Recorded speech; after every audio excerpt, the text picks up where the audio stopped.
March the 22nd. After 40 years had passed, an angel appeared to Moses in the flames of a burning bush in the desert near Mount Sinai.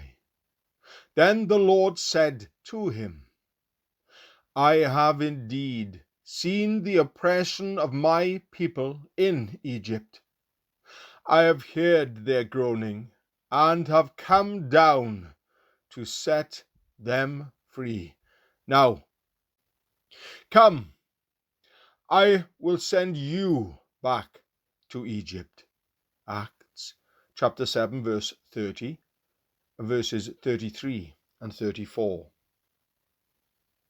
40 years was a long time to wait in preparation for a great mission. Yet when God delays, he is not inactive. This is when he prepares his instruments and matures our strength. Then at the appointed time, we will rise up and be equal to our task. Even Jesus of Nazareth had 30 years of privacy, growing in wisdom before he began his work.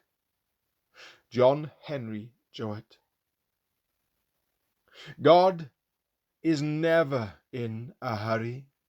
He spends years preparing those he plans to greatly use, and never thinks of the days of preparation as being too long or boring. The most difficult ingredient of suffering is often time. A short, sharp pain is easily endured, but when a sorrow drags on its long and weary way, year after monotonous year, returning day after day with the same dull routine of hopeless agony, the heart loses its strength. Without the grace of God, the heart is sure to sink into dismal despair. Joseph endured a long trial, and God often has to burn the lessons he learned into the depths of our being, using the fires of prolonged pain. He will sit as a refiner and purifier of silver. Malachi chapter 3, verse 3. Yet he knows the specific amount of time that will be needed. Like a true goldsmith, God stops the fire the moment he sees his image in the glowing metal.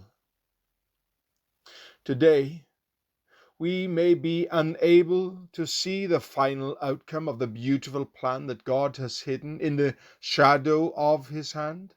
Isaiah chapter 49, verse 2. It may be concealed for a very long time, but our faith may rest in the assurance that God is still seated on his throne.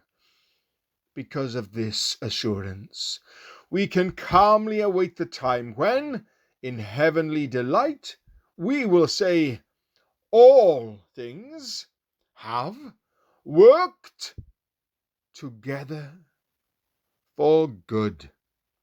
Romans chapter 8, verse 28.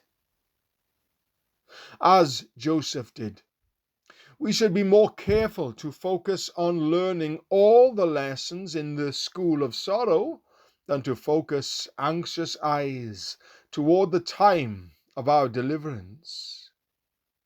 There is a reason behind every lesson, and when we are ready, our deliverance will definitely come.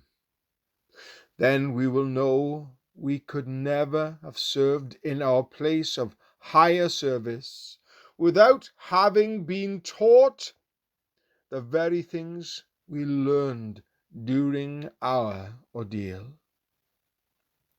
God is in the process of educating us for future service and greater blessings, and if we have gained the qualities that make us ready for the throne, nothing will keep us from it once his timing is right. Don't steal tomorrow from God's hands. Give him time to speak to you and reveal his will. He never is late. Learn to wait.